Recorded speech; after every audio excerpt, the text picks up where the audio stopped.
Hi, I'm Mario Evon, and you're listening to Talk Truth, a weekly edutainment podcast discussing the things that most people are afraid to, but from a Jamaican perspective. From relationships, sex and sexuality, to the ins and outs of entrepreneurship, in this space we speak about almost anything with the intention to inspire, educate, entertain, and create a fair and balanced space where your truth shall become your power and set you free. Check. Speaking on that? Yes. All right. What do you want to find out?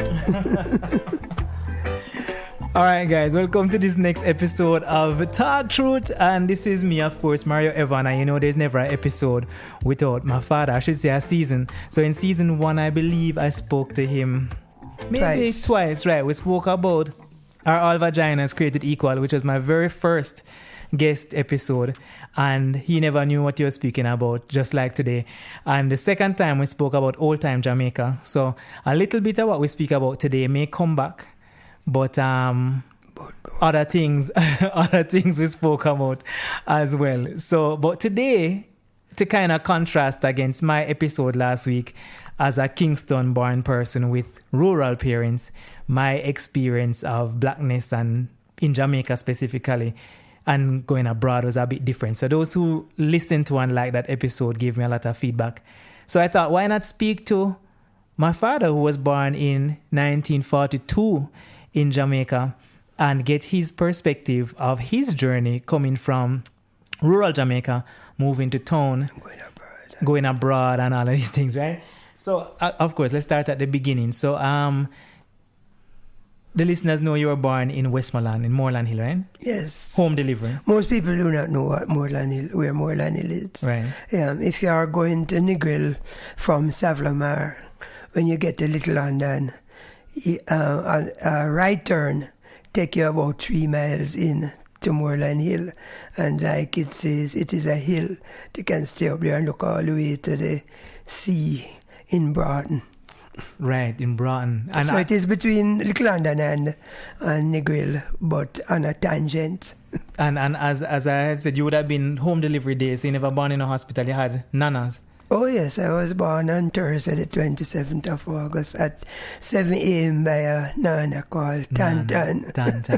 All right, well anyway, this is not so much about the history, this is about blackness. So when you were born into the world in 1942, what was happening in Jamaica at the time? We weren't yet independent. Well, that was during World War II. Right. Because World War II didn't finish until 1945. So I really didn't know about World War II, but because it was such a short time, within a short while after that, all the stories about World War II occupied the country news. And these stories were about shortages, about having to turn off out light, not turn off, because we didn't have any electricity. Right. So if you had a lamp, it should be turned off at nights, because if it was lit, the enemy could spot you and bomb you and all that, because although we weren't in the war, we had a lot of people who were members of the British Empire. Right. And so they left here and they served in the war, and so we were colonies, right? And so I suppose the enemy would hit any colony they wanted to, if they wanted to. Jamaica, so there was a whole lot to talk about World War II by the time, because I was like 3 when World War II was finished. But by the time I started to go to primary school, say at 7, things started to change, and that sort of talk decreased. What was the landscape like in terms of races in Jamaica, and how did those races fit? How did they feel about themselves in this context of colonization?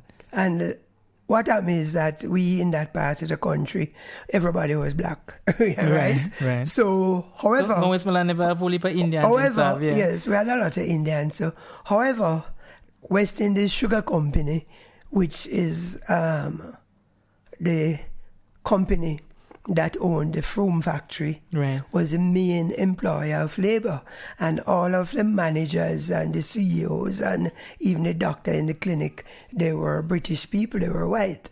And I was diagnosed as having rheumatic fever, and I used to be taken to get a penicillin injection by the white doctor at the clinic every month. And I didn't look forward to it. I used to hate doctors. And even now I'm not too sure if I like them. But And you know.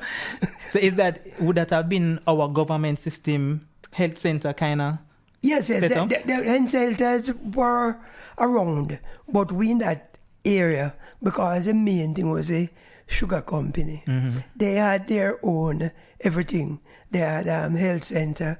They had a railway line that carried the sugar cane from like Delftland, which is next door to Moreland Hill, to the factory at Froome. But they tended to the people in the But community? they tended to people because most of the persons were their employees. Children of employees. Right. So you could go to Savlamar, to Little London, to clinic, but you could go to West Indies Sugar Company clinic, which was like going to the private doctor. Of course, you had private doctor. Right. Your father was a sugarcane worker for them? My father was not a sugarcane worker for them, but he used to plant his own cane and sell to them. So you still fall under that group where they were a worker or a planter selling to the sugar company. So you get that sort of benefit. I even later on got a scholarship from them too. Right. But as a young child though, most times well, in my experience, I was saying that as a child, I never really had a racial construct. Our children kind of just grow and have fun. Well, But you knew in your mind you could differentiate between races as a young child, like under 8. Yes. Well, as I told you, the white people there were the people that were British people who work for Tate and Lyle, who are the British owners of West Indies Sugar Company. And so we know them, and they were living in what we call now gated communities. So we never really have much mixing with them. With the whites. But you knew they were from UK.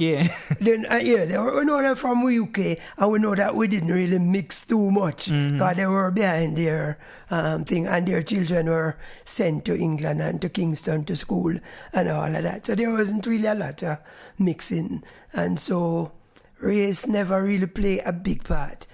The biggest white man I know was every house in the country had Jesus with blue eye and long hair, a picture. Right. It was a standard thing in the country house. And maybe still. Yeah, I think I remember seeing them. I know the picture too. He had long brown hair, and it's just a very central portrait of him. Yeah, looked like a hippie. Right, kind of. What about your parents and the narratives that they taught you about race? What kind of stuff you... No, this one is interesting. Yeah, who you want to start with? That my mother didn't subscribe to that. But my father, his mother was a light-skinned, long-haired woman. And he stressed all the time that we are of Scottish descent. While my mother always said... Yeah, joker. We come from Africa, And but so, what was her maiden name, by the way? Her maiden name was Malcolm. Your mother, your father's mother. Gooden. The Gooden. That's where the Gooden comes from. And Gooden, spelled with an E, A-N-N-E. And she would be upset if you call her Aunt Annie. And she would have had to have married a Guthrie. And she got married to a Guthrie who was Alfred. Who was black? Who was black? I mean, maybe your color. Brown. Light brown. Okay, that will explain some of it. All right, and I see that Guthrie is Scottish, which I mentioned in my episode as well. Yes. So he said we have Scottish descent. Grandma said that we are from Africa. And that was her thing. That was her thing. And she was a smarter one, as usual. As usual, women are the smarter. Yeah. And what else you would say? I know him to be I never met him, but from what you've told me, he seemed to have strong opinions. Yeah, both have strong opinions, Just to give you a quick rundown. My father was Labour writer, my mother was PNP. My mother was so PNP that she used to go on political platform. My father was a buster man, and you couldn't change him. And his busterism, if that is such a word, came from the fact that Buster had come to Froome Sugar Estate in 1938 and fought for the labourers right? And that stayed in his mind that this man is a man that means. So he looked up to him. Yeah, he looked up. And so it sort of never changed. And so if an election day, they go and vote and they come and wave a finger at one another. One had ring the bell. One make At that time was Westmoreland traditionally a PNP parish as we know it to be minus this last election. No, not just this election. Sir Clifford Campbell, our first Governor General, was a Westmoreland MP just when Manley, not Michael Norman, lost the federal election. And it was Clifford Campbell was the MP who became our first Governor General in independence. So he would have been So he was one of the few Labourites right. in Westmoreland, yeah. What about the role of church? So and church as it relates to culture and race. So and you look like your family was divergent because you have Labourite PNP and you have Adventist, and what was your father? That's him again. My father was definitely, he's British according to him, Scott. Yeah. So he went to Church of England, which you call Anglican now, right? But my mother used to go to Church of England too. So I used to go to Anglican first. And then my mother became Seventh-day Adventist. And a group of them literally put up a little thatch hut in our yard and start the first Seventh-day Adventist church. In Moreland Hill. In Moreland Hill. And she being Seventh-day Adventist and he being Anglican, I'm cool. I'm not worried about one another. I mean, I was a pressure. You suffer. I suffer. I have to go to church Saturday and Sunday. And when my mother, no coffee, no smoking, none of that, because that's a part of the church, no pork. And when I go in church with my father, he used to hide his pipe and a stone, wash out his mouth, and we got to church. And on his way back, he took his pipe, light it, and puff and go home, A pipe with tobacco in it, not cigarettes. Yeah, the church had any role and race for you? Not really. Most of the people at the church, there's some brown-skinned people who used to sit up front in the church, so we never used to have trouble. Even though it's like that, there are some front seaters at all church, and that church had a few brown-skinned people that they call Bakra, right? And they used to be there, but we never. I don't know. People live peacefully. I personally never see it as race, but the Bakra people used to own some property and all that, and the black people in the village, most of them illiterate labourers, work for them, right? And you used to hear all sorts of story, and they employ the same black people as what we used to call the ranger. Right. So if you go and cut them cane, a ranger catch you, ranger carry you to the white boss, and then you're in trouble because the white boss could, and not me, but the white boss could beat you and your parents, don't say anything. Right. Because of the relationship. The whole relationship back then and the dynamics, But I thought I never really know prejudice. And it's the same thing that Westmoreland had a lot of Indian. And so you had Indian and black grew up, and we used to be very mean as children. We talk about coolie and them talk about nigger, and it's not anything derogatory. It's just that one getting at the other sometimes. But you made a tie with the Bakra. You kind of said that literally what I said too, but from that stage, probably coming from slavery, there's an inextricable link between brown complexion and wealth and social status. Definitely. The Bakra men or the brown men, and frequently the labourers referred to them as the bigger head or the boss. So right now, that's why I don't know nobody call me no boss. Right, because it links back to that. Of course, it comes back to slavery. But I also mentioned, which I feel like we look at centuries and think that is a long time ago. But when you look at dilution of culture and habits and behavior, centuries are like seconds in a way. Yes, so it takes a long while for people to unlearn. What I'm telling you here is, call it 70 years ago. Yeah. And we still suffer from the same. And we still have the same. We have a lot of our people. Why you think they bleach? Yeah, they still don't believe. I mean, when I went to university, when Rex Neckleford was like he's a cultural icon. Right. And he used to be very upset with girls straighten out the hair and things like that. And so that time was the days of Afro hairstyle and everything. So I figured that with them long hairpiece now, poor Rex would turn in them grave. Turn, right? Well, he was around to see a lot of it. So. Well, the thing about it, as I said, it is, if I away from West Indies Company, that was managed, all the managers and the CEO and the doctor, they were white people, right? And the next set of property owners, they were the mulatto, the Backerman, and so most of them were brown-skinned people. Right. And there was a distance between themselves and the normal village people, right. in that they could drive car and we ride donkey and so on. So there was always some of that, but I don't know, maybe I was naive, or maybe that was naive. My mother was somebody who from early tell you that you can do everything regardless of who you are. So she drive a sort of confidence in me that I never think anybody was better because of the color. You figure you can do whatever you want anyway, so it wouldn't matter. Yes. I was going to ask you if you felt like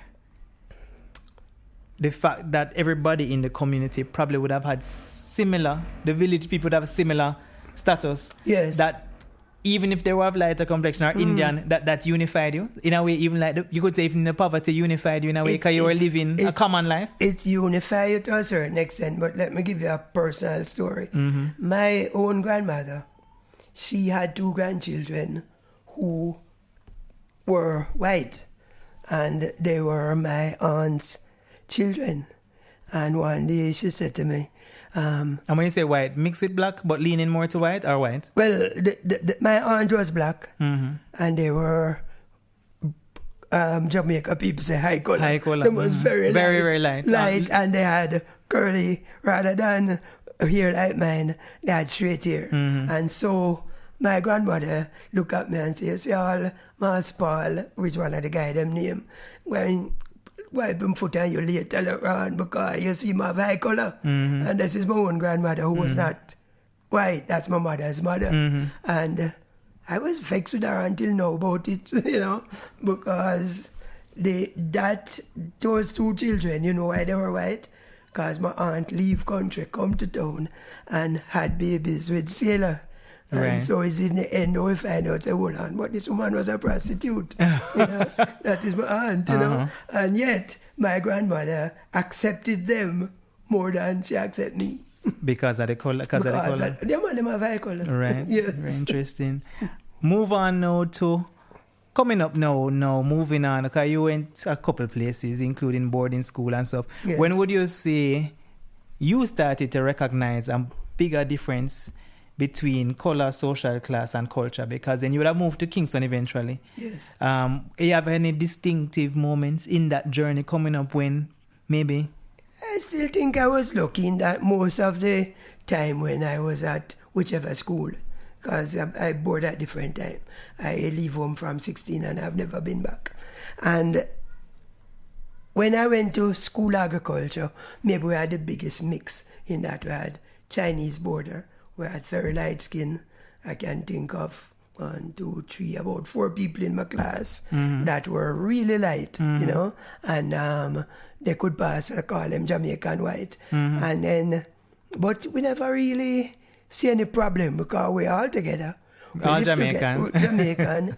And the boarding school had a system where people have their chores and people rag you, so you all get cut down to one size, even if you had anything in your mind before. Right, the school created a space of sameness, especially because it was boarding school, so everybody used the same bathroom. Yes, and when we went in at first, people came in with them ears. I am a KC and I'm a JC and I'm a, and a Monroe or all that, and I am a guy from Nakalva. So we used to have that at first. But the system was such that it's as if they designed it to equalize you. You can't wear any different fancy clothes. Right. You wear similar clothes. You live in the same dorm. You had uniform. Not really, uniform but by that. But you live in the same dorm, right? If you reach late to dining Get the room. same You don't get punishment. no food. You get the same fun. So it really helped a lot in equalizing all the people. But when we went in first, there were some persons, Trying to differentiate who themselves. tried them very best. I'm talking to, I can't think of some of them. But after we graduate and even now as old men, I mean, everybody just cool. Yeah. So I would be happy if a lot of Jamaicans went to things like that, boarding school and camp and cadet and army and so on, Yeah. because it helps to equalize you. And that's a nice thing about our school with uniform. Right. Because if we never have uniform, some people We'll come dress up, in right? the hottest brand name and all Right. that, and make the others feel less than. left out Yeah. and less than. But now the question you asked me, so that never troubled me. And then when I started to work, it didn't trouble me either. Now, in 1968, I had a job just before going to university, and then I was sent abroad on a short job-related training course. And when I was there, it was in Jacksonville. Now, this is a year when the first time I had a TV in my room watching Mexico Olympics live and see my favorite like John Carlos and Tommy Smith waving Black Power salute, and they send them home, right? And I decided that I was going to go to church. And the guy who says, no, you can't go to the church.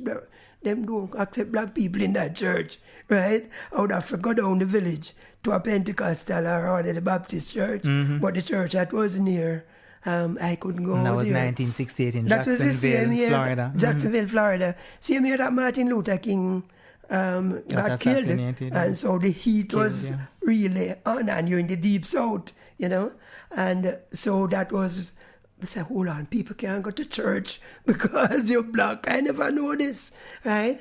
And then now, like a week later, I had to fly. It was on United Airlines from Jacksonville to Pittsburgh.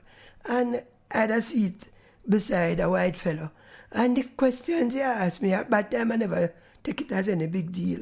But later on, you look back, he must have figured what I doing on a plane. Right. It was unusual for him. Unusual because I think I was the only black person in that plane, right? And so this was so, he didn't say anything. But when I look at the Trumpism now, I say, oh, this guy must was one type. America great again, yeah. Yes. And he was like, he was interviewing me for a job, Yeah. What I do, what my qualification. But him really was trying to dig deeper to figure out why you are in this space. Why I'm here, because the average American black wouldn't be on there. a plane. Right. At that time. And not only that, I was the only person in the plane that was black. So, and we're sitting And beside that time him. you would have been a doctor. No, right. man, that is before the year. What you say it was for? What was the course? It's a course in lumber technology. Lumber technology, it's agriculture days. No, past agriculture. I was working at Woolmanized Lumber down in Hardware and Lumber. Well, it was Leonard de Cordova, and they sent me to do a course in lumber technology, and that course had 3 parts. It had Jacksonville, Pittsburgh, and Akron in Ohio. And so one part was observing lumbering and cutting board. Another part was observing formulation of chemicals that he used to treat. So that was up at Carnegie Mellon in Pittsburgh. These were like short little, on the job course. And then the last part was literally today treating lumber. And having said that, even though I don't see some of that, they treat lumber with fire retardant, that if a house catch a fire and you don't maintain the flame, the wood wouldn't burn. Right. We don't have that here. Because they had to do that in order to get insurance. Interesting. It's funny you mentioned how having an overseas experience colored your perception of race, and I would think from then it would have changed till now, but the same thing happened to me when I went to college too. I had a lot of unique experiences only in the US that I wouldn't have experienced before as a Jamaican. That made, actually I was very naive in the beginning until it happened over and over, and then you start to say, but this can be a one-off situation. Yes, not a coincidence. Not a coincidence. And And it is done in a subtle way. Well, the British better at it than everybody else. I mean, the Americans, they will tell you off. Yeah.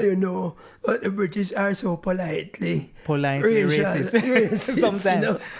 Because when I went to the postgrad now in UK, it's as a doctor, right? As a doctor now, it so happened that a South African was on the ward with me. Yeah. And he had openly said to a nurse that no black people have the same intelligence like white. No, if something was done, right, and he didn't know, there was a nurse on the ward who was really set on, and devil's advocate, and then says, so why you don't ask Dr. Guthrie? Right, right. And that he became from white to red. Right, because she knew it would always trouble him. And that time South Africa was in the throes of apartheid. Right. So he was Very behaving passionate. the way he knew it, right. and wonder how he and I together in the same ward and I doing better than him. But I had a lot of experience at Jubilee and Spanish Town and all that. And him just learning. I must have been very challenging for him. Challenging for him because he was the one who made statement about inferiority as far as intelligence of black people, right? And so he had to swallow his word when every time you're going to theatre and you come out and you've done your work, and him struggling still. Right. How about medical school? And I guess it's the same thing with the mixing of people. I figure medical school. No, you have people from the Caribbean at the time too? It was more mixed than now. Because when I went to UA, which is 50 years ago, they never have no whole lot of campus other than engineering and agriculture. Right. So we had most of our class. The medical campus. Most of our class had chiefly Jamaicans. We didn't even have 100 people in our class. Chiefly Jamaican. Next, maybe Trinidad, then Barbados, then Ghana, and the islands scattered out. Even the current PAHO executive director, Dr. Carissa Etin, that is in my class, right? And so you find out that we had a nice mix. And we didn't have a lot of color again. It was a lot of the Indians came from Ghana and Trinidad. So they were Caribbean. So we had natives, they were all Caribbean people. And I would say if there was any sort of clannishness, it was between black and Indian rather than white. And in my class, you had 2 white Americans who came to Jamaica to do medicine. And one of them was cool, drink, keep a beer, get drunk and all that. Yeah. And one of them was, I don't know if it was shy or was prejudiced, but he never really get out much with most people. But we didn't pay many mind. He was probably just not a very social person. Yes. And what about the move from country to town now? Because, that is always a big conversation for people who come from country and how Kingston is different. No, that is what is deal. That change now like for you? That is big deal. But the thing about it is that my move from country to town was gradual. So it wasn't just a big culture shock. You made your way across the island. Yes, I made my way across the island. I was at Twickenham Park at school agriculture. So when weekend and other time, like movies downtown, usually catch a bus and go to Caribou or when Baron Lee playing down at Victoria Pier on a Saturday afternoon, you go down there. That's pre-soca Baron Lee. That is just band music. That is early Baron Lee and Tommy McCook and all that. It was a regular thing right down at the end of Victoria Pier to have a Saturday afternoon concert. And then go down there. 2 reasons you got to listen to music and to look at the girls and them crinoline. Crinoline of all the things. Skirt so broad that if you're dancing with them, you have to stay about 2 feet.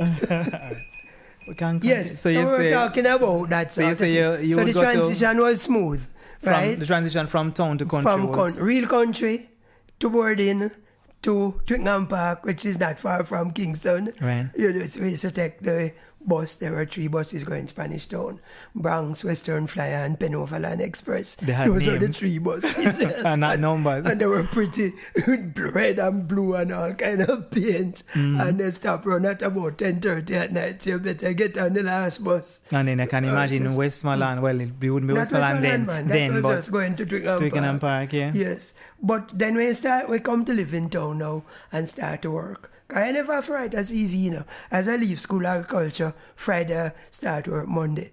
You know, never apply for a job in my life, right?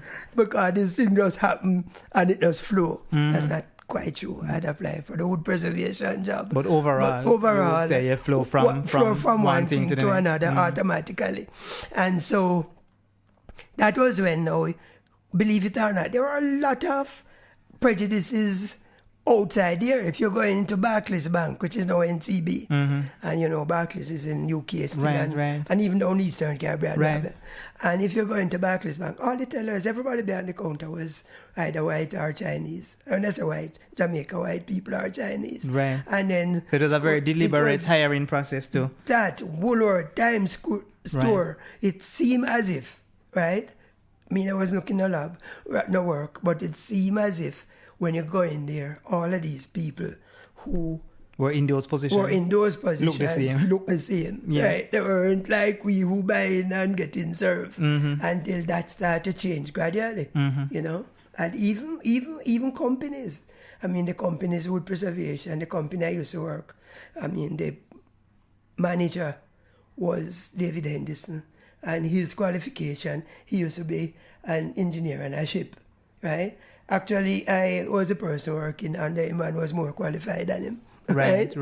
Which was one of the reasons I left. Because when I left because I wanted to go to university. For what reason, I don't know. I just get fed up working with a man that getting better paid than me. And you know more than him. I know more. So I was planning to go to university to get a degree. Right. It never matter what degree. Right, just to have the paper to ensure that. To move up. Right. Which, as you know, now I'm bitterly against the education system because it is geared to pass exam rather than to learn. Right, which is true. Which that's only people learn on their own now with YouTube and courses. Online, internet change everything about that. Well, I remember going to Finland and see some little children in basic school and them not book anything, that just let them rule and they create so many things.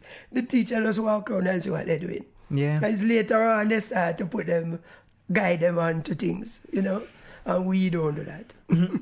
Well, of course, without calling any names, you can think of any interpersonal, classist issues that stood out to you moving from country to town, or even as you're climbing up the ladder. Because I guess you're doing better, you're earning more money, you're making investments. Your life is changing. You know.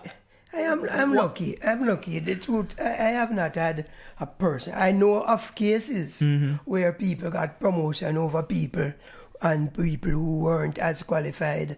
The one who got promoted was not as qualified as the black one, right?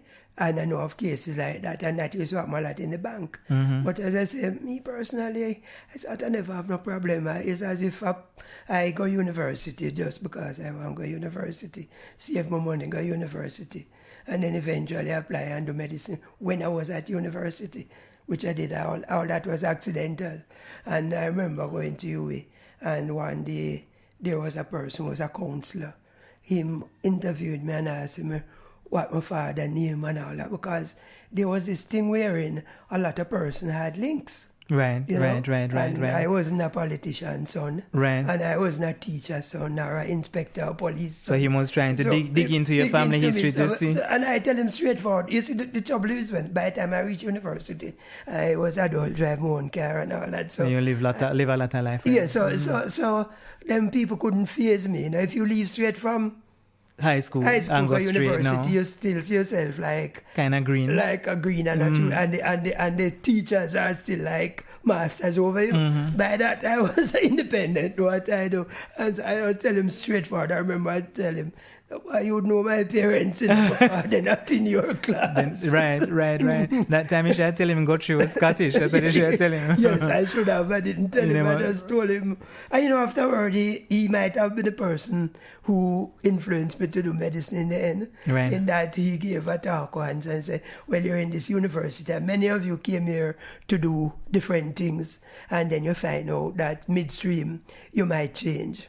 You know, and anybody here can do anything. Okay, so he still had an optimistic outlook. Yes, he was a nice person. Just that he wanted to see if you had if you're coming from good stock. Right. To them.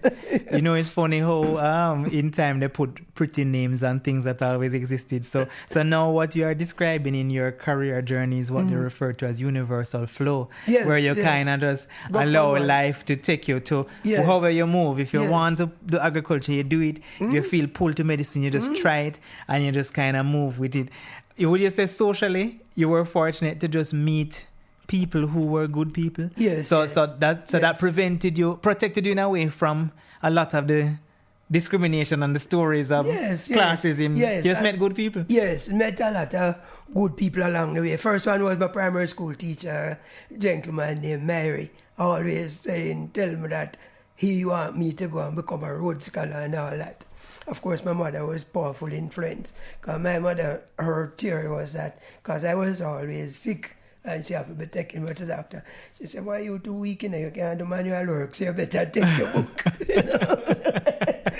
So she steered you away from trade. She steered me away from doing manual work. Although I ended up doing a lot of it anyway, yeah. But everything they wanted me to do, I didn't. Because my mother wanted me to do a teacher, and I didn't go. Although I had applied to go to Michael. My father wanted me to do a minister of religion, and I didn't become a minister of religion. That's interesting. And he was the farmer. I never thought he would have wanted to go that direction. But he became very religious, or was always he was always religious. As a matter of fact, although he was an Anglican, my mother ended up winning him over, and he became Seventh-day Adventist more than she was a Seventh-day Adventist the end. But then again, the women always win, What month was he born again? My father? Yeah, I think May. May, okay, right. Yes. And all right, so overall, it would seem that you lived a comfortable life in terms of your racial perception. So you were never ever insecure about your blackness. No, I have not. And then when you get older now, I think it is more not me but people. I have seen a couple times, and it's not one time it happened, and I could call Jamaican name, where somebody was referred to me as a person who is a specialist in an area, and they were a bit surprised to see this little black man. Right. Because, so they said, I never know. I said, Dr. Guthrie, look. And then I'm tempted to be rude and say, well, I'm not big, tall, and white. Right.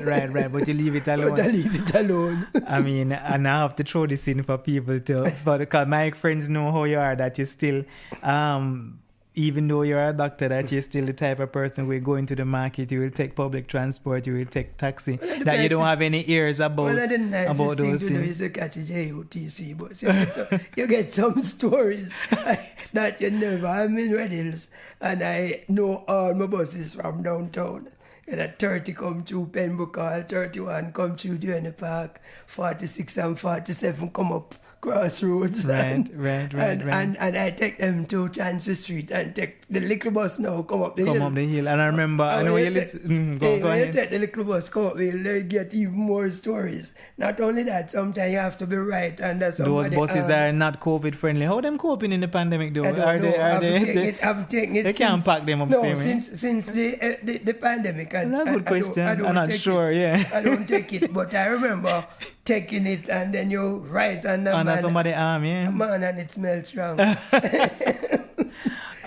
is interesting. It reminds me of the episode. I know you listened to this one with Simone Brown, who said she doesn't drive and she still takes public transport because for her it is important to kind of keep her foot on the ground and be in touch with. And if I was into something that I was somebody who produced things, right, like a filmmaker, and do play, I would be out in the streets because that's where all of the life is. Yeah. And let's face it, between you and I, as you know, when I in UK and things, I've got Paris, I've got China, it's not car driving. I take public transportation. So when I'm here, I'm not afraid of it. And the most things I'm afraid of is that one occasion, shortly after I was about to take a bus, I was everybody jumping off, and one guy was on there with gun robbing people. Right. I was on it, but they were getting out when I was planning to get in. Right, so they protect, you dodge that one. But before you move on, I was saying something about the race. So yeah, we have had a few, people from white people who have seen as patients.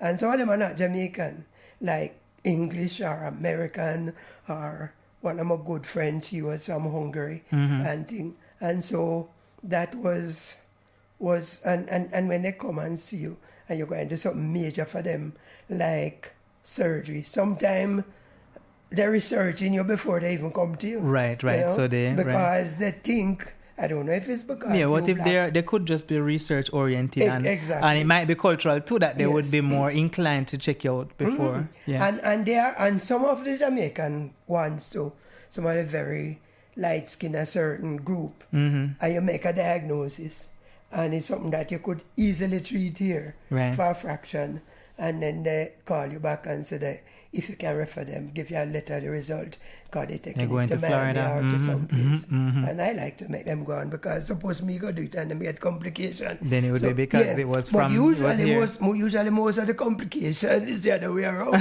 They go there and they come back with the complication. Right, and I guess all of that again is really us playing our little game in our mind that we think that there's better elsewhere. Yes. Yeah, that is people's individual struggle. Yes, that is. Yeah, that is our individual thing. And I mentioned Hungary, that Hungary and Russia were two more of my thing, I forget them. And I went to Hungary way back in 1981 on a family planning fellowship. And I was staying at a place, and I was the only black person around. And although anybody didn't say anything, well, I never know Hungarian, but you know people body language, and you have a few people that speak English. And you know that some people were really not so much into you. And that time in 1981, people from Eastern Bloc, who have not been exposed a lot, because they were all a part of communist Russian USSR, they were prejudiced both in terms of color and against people from the West. Right. And so, although nobody did me anything, I remember being on a train, and I was supposed to be met by a Jamaican who was studying in Hungary, and his girlfriend asked him how they going with me. And the Jamaicans said, well, he's the only black person going to come off on that train. And so said so. Right. You know? Not hard to find it. And the next time was I was with a group of doctors, chiefly from the States, in Moscow. I went to the Great Bolshoi to watch opera. And me, as my wayward self, break away from the group and on my own. And one guy come and he was really looking aggressive. And the person who was our tour guide come and run him off and then tell me that he was being rude. But me no Russian. Right, so you never... I knew he wasn't saying something hi, nice. how are you? but that was another thing. Right. That where you came right up in face and face with the devil.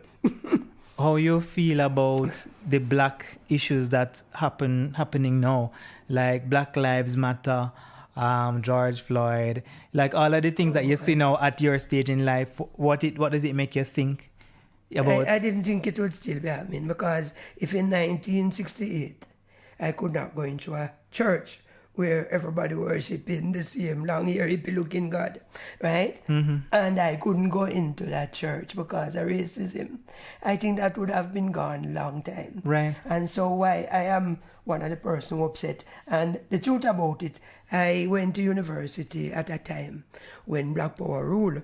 Right? So my feeling about these things is very strong. Right? And so if I was there, maybe I would be at the front of the protest line. As well, right? Yes, as well. And maybe if I was there, I wouldn't be alive, because maybe I would be getting involved in things that would be that would get you behind the bars. Trouble. Yes. You mentioned I had a question right at the top of my head. I was going to ask you. You mentioned the fact that, every now and again you have a little brush with somebody who might want to question your abilities based on how you look. Would you say you ever had moments where you had to prove yourself, or felt to prove yourself, or to correct anybody? No, really, not really. I mean, the closest I came to that was that little South African fellow, Van der Werwin from South Africa. And looking back, he had come straight out of apartheid, and him never have no chance. That was his perspective. Yeah, he and a black fellow were doing the same thing on the same ward. And all he has ever known is white run things. And if you're in there and you're black, you used to even when Wayne and I went to South Africa, we stayed at a hotel in Sandan City, and that was just about 3 years after South Africa got its independence, when Mandela took over.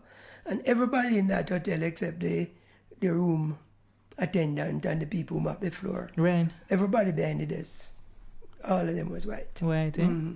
I don't know what it is like now because that's a few years. Probably has changed a bit now. Everybody was white. All right. Well, as we come to the end, I guess I always liked when I ask people to give just advice and just commentary, and for young people growing up in Jamaica, particularly black people who may have issues with their color and and their social class and how it tied together. What you would say to them as someone who has come from rural Jamaica and moved to Kingston and made a better life for yourself? What would be your advice to maybe your teenage self or young 20-year-old self? My advice is the same advice my mother told me when I was little, as I said to you, is that anything anybody can do, you can do it, and maybe even do it better. So if it has been done before, it can be done again. Yeah. And the thing to do is to get out of complex, because in Jamaica, the complex is not so much racial. I think